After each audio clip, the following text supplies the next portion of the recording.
Dans l'actualité, ce mercredi 18 septembre 2024, l'atelier de sensibilisation au coaching territorial dans la commune de Kimbanzeke a fermé ses portes. Initié par l'ONG belge Éco-Communication, le chef de quartier, chef de rue, la société civile et quelques entités étaient formés à la bonne gouvernance.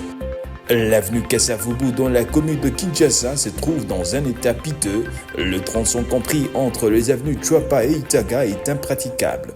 Ceci constitue en effet un calvaire pour tous les usagers de ce coin.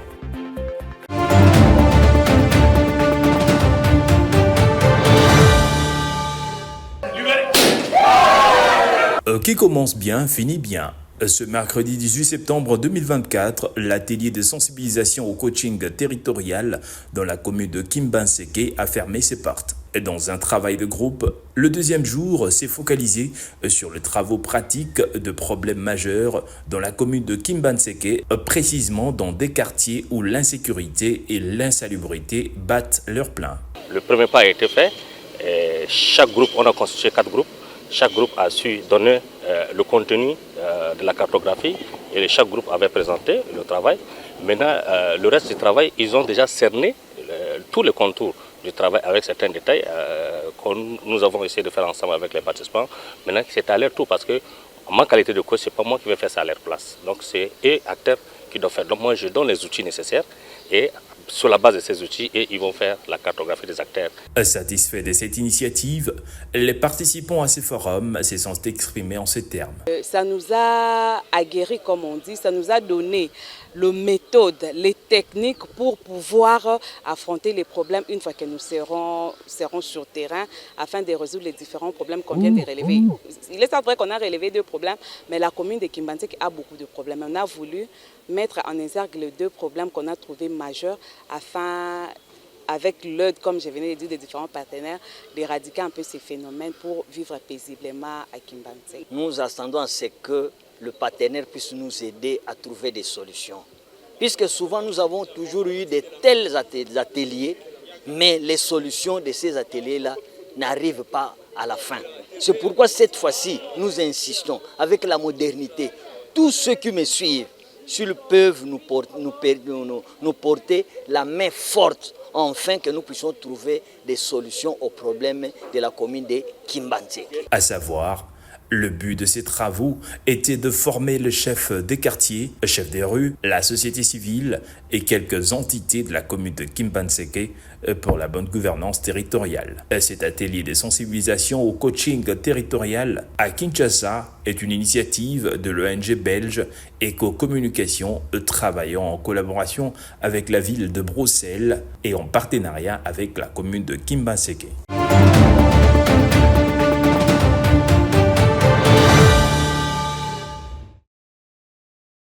La délégation des Nations Unies conduite par Jean-Pierre Lacroix, secrétaire général adjoint de cette organisation en charge des opérations de paix, a été reçue en audience le mardi 17 septembre 2024 par la première ministre Judith Suminwa.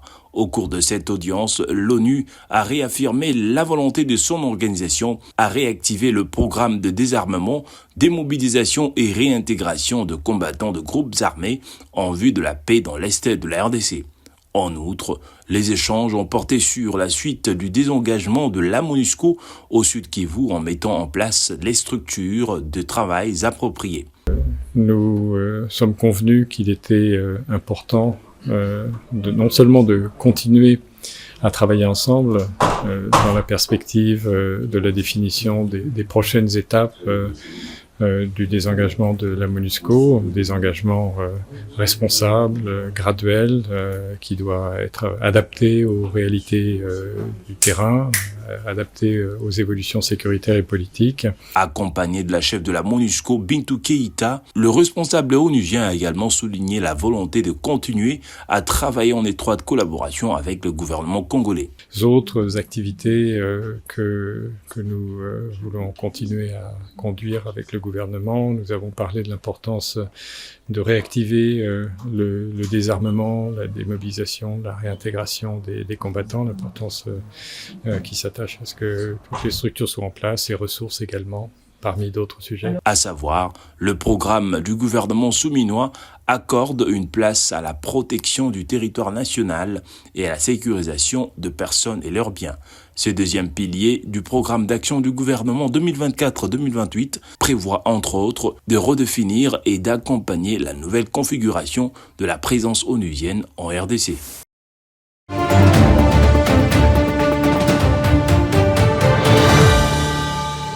Le gouvernement de la République prend toutes les mesures urgentes nécessaires pour éviter la grève des chauffeurs de véhicules poids lourds qui opèrent sur la route nationale numéro 1. À cet effet, la Première ministre a reçu le mardi à la primature une délégation d'intersyndicales de transporteurs routiers et celle de la Fédération des entreprises du Congo FEC pour une séance de travail à laquelle ont pris part le vice-premier ministre des Transports et son collègue de l'économie. La patronne de l'exécutif national a lors de ces échanges écouté d'une oreille attentive les revendications de l'intersyndicale de transporteurs routiers relatives au respect des résolutions de la tripartite de novembre 2023. On a trouvé des solutions à court terme et à long terme pour résoudre les problèmes qui nous concernent, qui sont liés notamment au transport des marchandises à différents endroits de la République démocratique du Congo. La chef de l'exécutif national a notamment instruit pour la mise en place d'une commission mixte des suivis des dossiers, a déclaré le président de l'intersyndicale de transporteurs routiers. Depuis hier, on a essayé d'échanger avec le VPM des transports.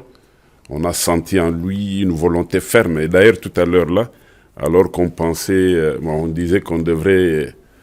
il a dit tout de suite, il se met au travail pour libérer certaines choses déjà. Alors, au moins ça, pour une fois.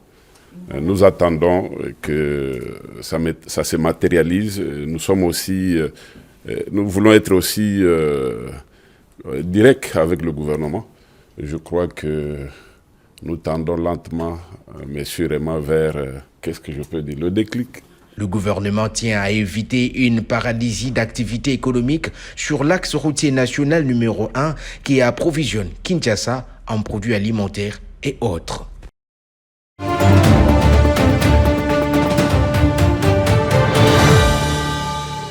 Le ministre des Finances, Doudou Fwamba, a conduit le mardi 17 septembre 2024 la réunion de la Troïka politique. Dans cette séance de travail qui a connu la participation du vice-ministre du Budget, la vice-ministre des Finances et du vice-gouverneur de la Banque centrale de la République démocratique du Congo. Doudou Fwamba a donné les orientations claires pour stabiliser les cadres macroéconomiques au bénéfice de la stabilité du taux de change constaté sur le marché des 5 dernières semaines.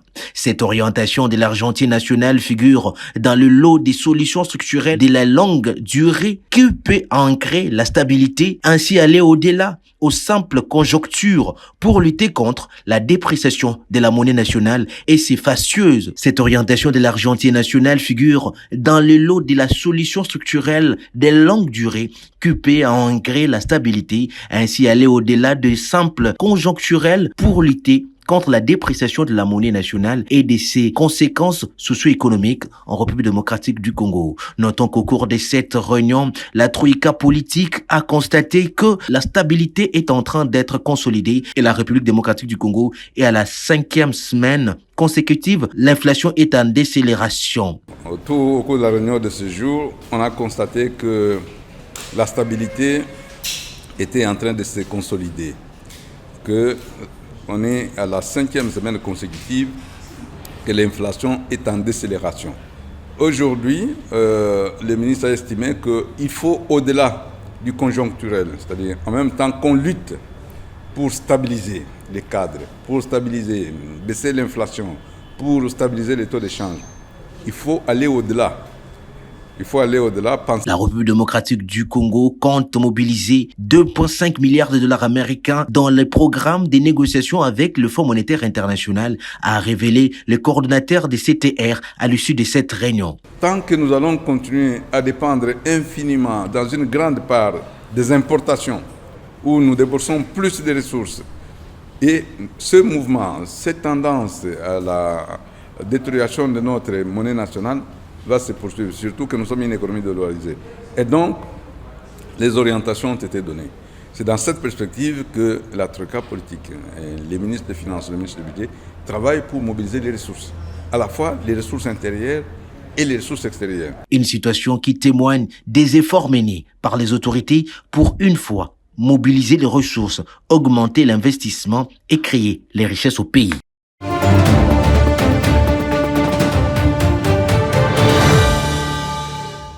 Au cours de cette réunion, plusieurs points ont été abordés, a restitué le directeur de la Banque mondiale Albert Zubak. Il s'agit notamment du renforcement de la coopération entre la capitale Kinshasa et la Banque mondiale dans la lutte contre les désastres causés par les changements climatiques. Nous avons discuté de 3 points extrêmement importants.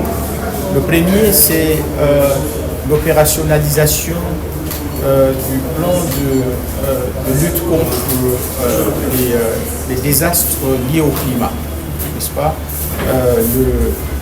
Comment faire face aux dommages créés par les inondations, les érosions, les glissements de terrain, tous liés au changement climatique et qui affectent terriblement les citoyens de la ville de Kinshasa. Le gouvernement provincial de Kinshasa et la Banque mondiale ont convenu d'intensifier leur partenariat afin de permettre la mise en œuvre de projets de développement à grand impact sur les quotidiens des Kinois. Bon, comme l'a dit monsieur le directeur de pays, on travaille déjà en partenariat avec la ville de Kinshasa, la province de Kinshasa.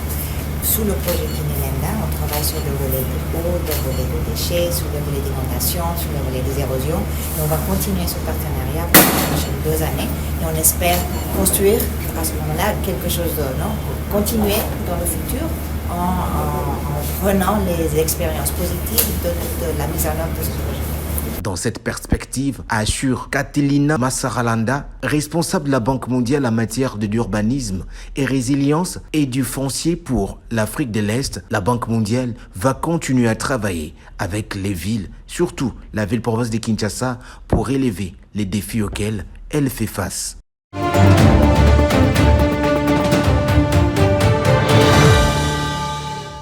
Le meurtre d'un élève poignardé à mort par un de ses camarades de classe soulève une question sur le plan de droit, celle de savoir à qui incombera la responsabilité de ces actes. Que dit la loi lorsqu'un mineur tue un mineur? Avec la loi portant protection pour enfants, nous parlons plus de manquements. Donc le législateur a préféré qualifier cela ainsi. Et lorsqu'il y a meurtre impliquant l'enfant entre eux, la loi dit qu'il y a relax. On considère que cet enfant a agi sans discernement. S'agissant de l'analyse de la responsabilité pénale et civile, Magin Kumisongo explique. Du côté civil, la réparation là, ça revient à ses parents.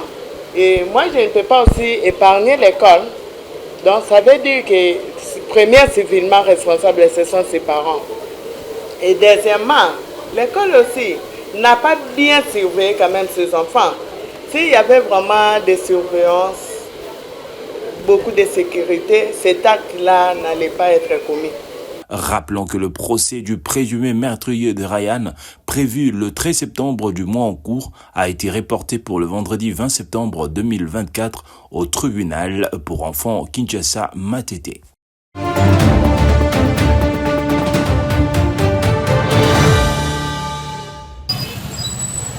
À moins de 24 heures à l'arrivée tant attendue de la première ministre Judith Suminwa à Matadi, la mobilisation est visible.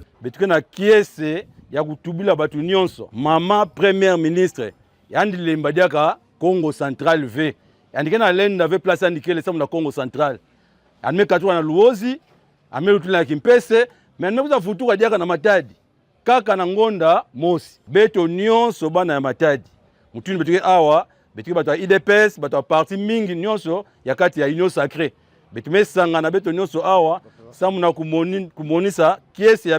Et le préparatif pour le lancement de l'édition 2024 d'Expo Béton, un événement d'une importance capitale pour la République démocratique du Congo, sont en plein essor. Un Matadi qui aspire à devenir un pôle économique clé voit en cette exposition l'opportunité de s'affirmer sur la scène nationale et internationale. La mobilisation autour de la première ministre ne se limite pas aux institutions. La jeunesse de Matadi, fervente et déterminée, se mobilise sous la houlette de figures emblématiques du parti politique Union pour la démocratie et le progrès social UDPS. L'édition 2024 fait suite au lancement par le président de la République à Kinshasa, marque un tournant pour la ville de Matadi. En acceptant de lancer cet événement, la première ministre Judith Suminwa-Tuluka démontre clairement l'engagement de son gouvernement à promouvoir le développement urbain durable, un axe stratégique central de son programme d'action du gouvernement, page 2024-2028.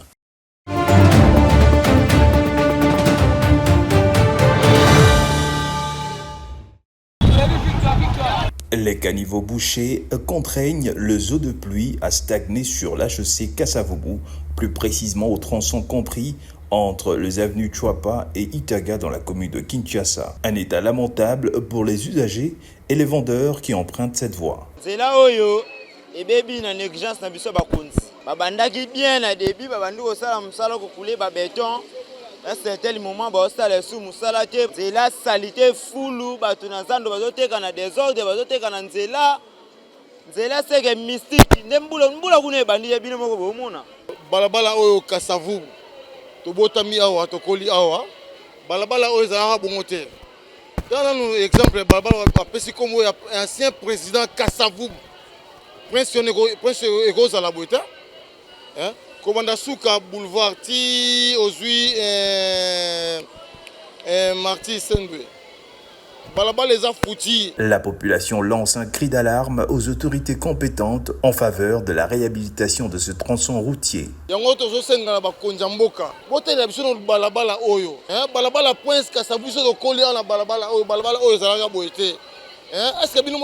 que conscience na bino ezosala te pona balabala o conscience na bino muke ka parler du peuple mais balabala o bosunoli balabala Prince Kasavubu. Le délabrement de cette route rend la circulation difficile pour le piéton, les véhicules ainsi que les activités commerciales dans ces rayons. Pour ce faire, le gouvernement central devrait doter de fonds au ministère des Infrastructures et Travaux publics pour implémenter l'exécution de travaux des artères délabrées dans la ville de Kinshasa.